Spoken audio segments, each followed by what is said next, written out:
based off of that, that's how they make a decision on what the grade is.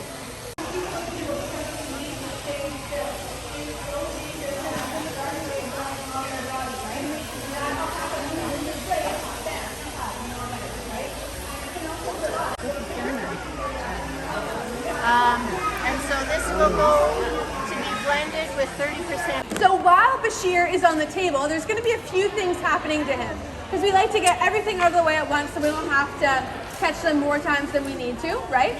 So the first thing that's going to happen to him is the big one, obviously, the reason why you're all here, to get shorn. So all of his fiber is going to be taken off of him and is either going to be sorted and graded, so brought to that table over there. So alpaca fiber is graded into 6 different grades. 1 is the best, 6 is the worst. 1 is typically found on babies. Currently we have no grade 1s on our farm as of right now. It's very hard to come by. Really high quality alpacas in Peru have it, but not really our alpacas as much. Canada has a pretty poor line of alpacas for the most part. Not all of them, but a lot of them. Grade 6 is the worst. It's mostly used for like felting and stuff like that. It's really not used for much more than that because it's just so rough compared to other softer alpaca fiber. I get this done fast. Here we go. You guys see the guard hairs? These long hairs there. Those ones that stick. They're straight and they're long. They're very, very obvious. Whereas the rest of this is all kind of the same length.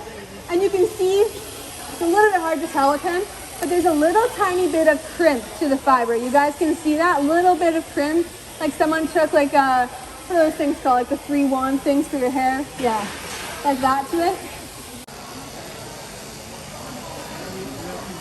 So what Trudy is doing right now is called the blanket of the alpaca. So it's that kind of back section like that on them. It's the most valuable section of the alpaca's fiber. It's where the best quality fiber is. It's the most kind of protected of the fiber, and it's where like you have the biggest connected blanket of fiber as well. So what Chrissy right now is doing is she's our fiber collector, and she's kind of just folding it under each other, or underneath of itself, I guess. And then when Trudy is done, she's gonna carry it. Chrissy, maybe just walk past them with it all if you can. Is it gonna fall out? Just walk past them like that. So that's the blanket of the alpaca. You guys can see. Be careful with it, be careful. It's valuable stuff. There you go. That's what it looks like. So that's the one whole half of him there. We're gonna release the chains that we're holding in.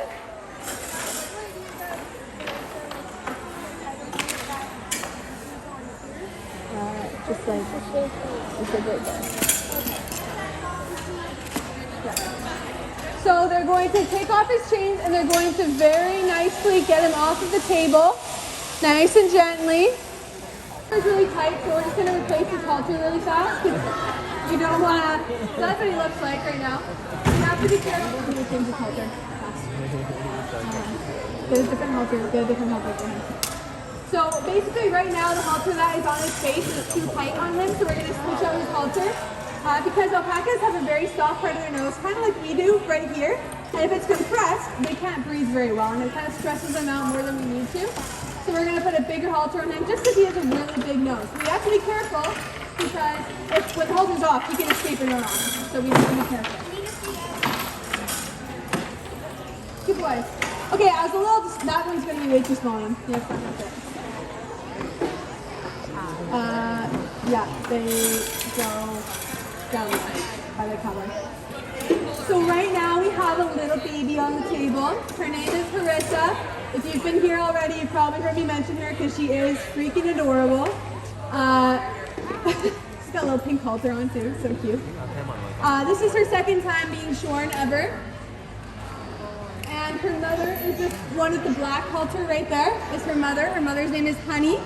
And then this one with the little white on her head poof right here is her sister. Her sister's name is Saturna.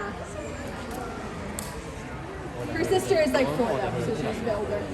So right now Lexi is trimming her toenails and Trudy's getting ready to start shearing her.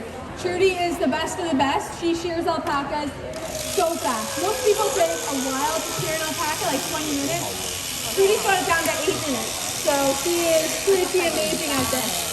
Also, this is a baby, so it'll take a less amount of time as well. But I hope that you got photos of her before she went on, because when she gets off, she's going to look wildly different. Her toenail looks like when it's clipped off. Just a little piece of keratin. Nothing crazy. Just like how you clip your fingernails, you have to clip their toenails. How do you tell the difference between an alpaca and a llama? Great question. Probably a lot of people wondering that. The biggest difference is size. Alpacas typically weigh anywhere from 100 on the small end to 200 on the fat end. On average, they're about 150 pounds. This little girl is still a baby, so she, I think, is only like 50 pounds or something like that. She's just a little small girl. So they just flipped her. It's not gonna hurt them. It just makes sure that we can get them on the other side. It's just a little surprising maybe for them. And so the biggest difference is size. Llamas typically weigh about 300 to 600 pounds versus 150 alpacas. So you can imagine a lot bigger.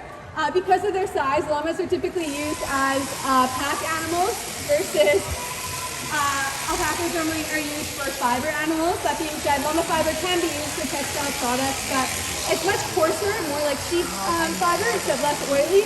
And so we typically only use it for like runs and stuff like that. Llamas are more aggressive. They have more of a fight response, whereas alpacas have a flight response. So alpacas will flee from predators. Llamas will fight predators. What else? Llamas have big banana-shaped ears. Alpacas have little pointy ears that they slightly to the side. Or llamas have a worse attitude most of the time. They tend to spit at you more for no reason or just because you're in their way. Whereas alpacas will only spit if they have a really good reason to spit at you. So, yeah. How do you tell if they're a boy or a girl? That's a good question too. So there is actually no obvious difference between boy alpacas and girl alpacas. The only big difference you can tell is if you look underneath, and if they have testicles, they're probably a boy. Yeah. That's the only way. Sometimes the girls' faces, you're like, oh yeah, you look like a girl, or like the boys' faces, like pranks, if you saw a prank, you'd be like, that's a boy. But besides that, some girls are huge, some boys are small. There's really no way other than that. Yeah. So on the shearing table, alpacas get their toenails clipped, they get their fiber taken off, and they get their medication. So this is a dewormer to make sure that they don't have any parasites or worms in their body. And this is vitamins A and D, which basically means that she stays nice and healthy, her skin, her bones, she grows nice and healthy, right? What's your question?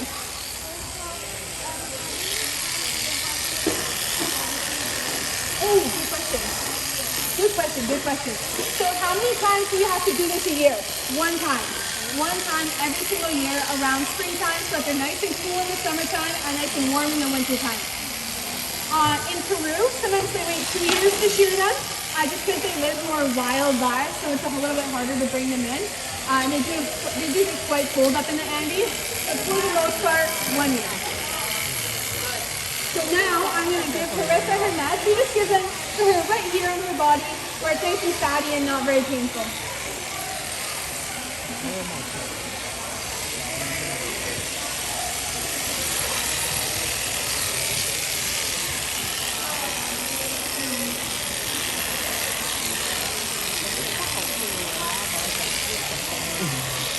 Judy's just cleaning up around her bum.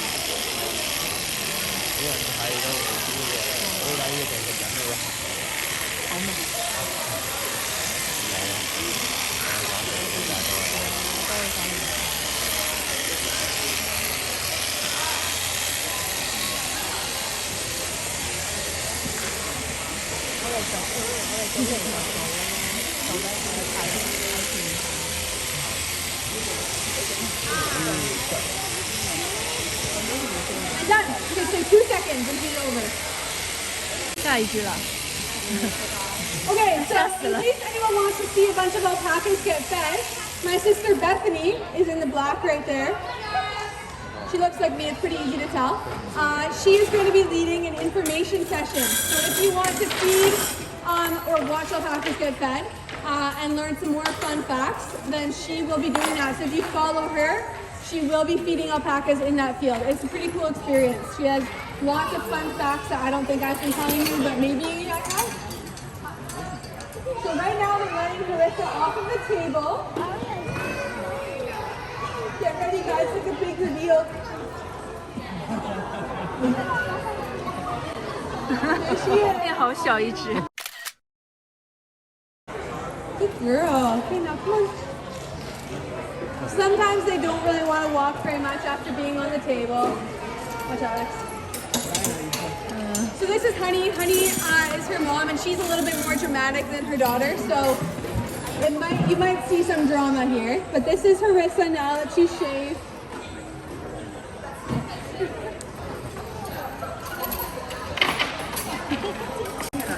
This is Honey.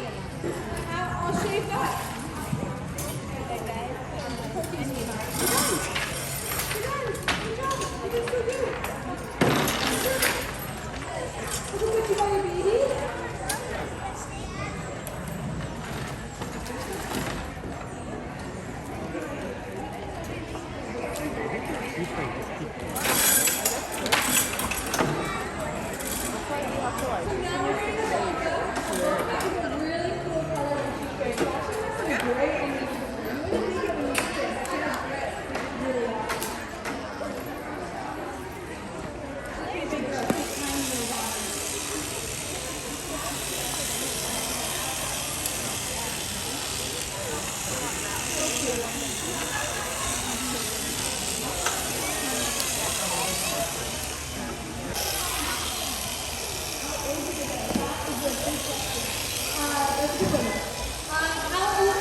Together because alpacas are induced ovulation.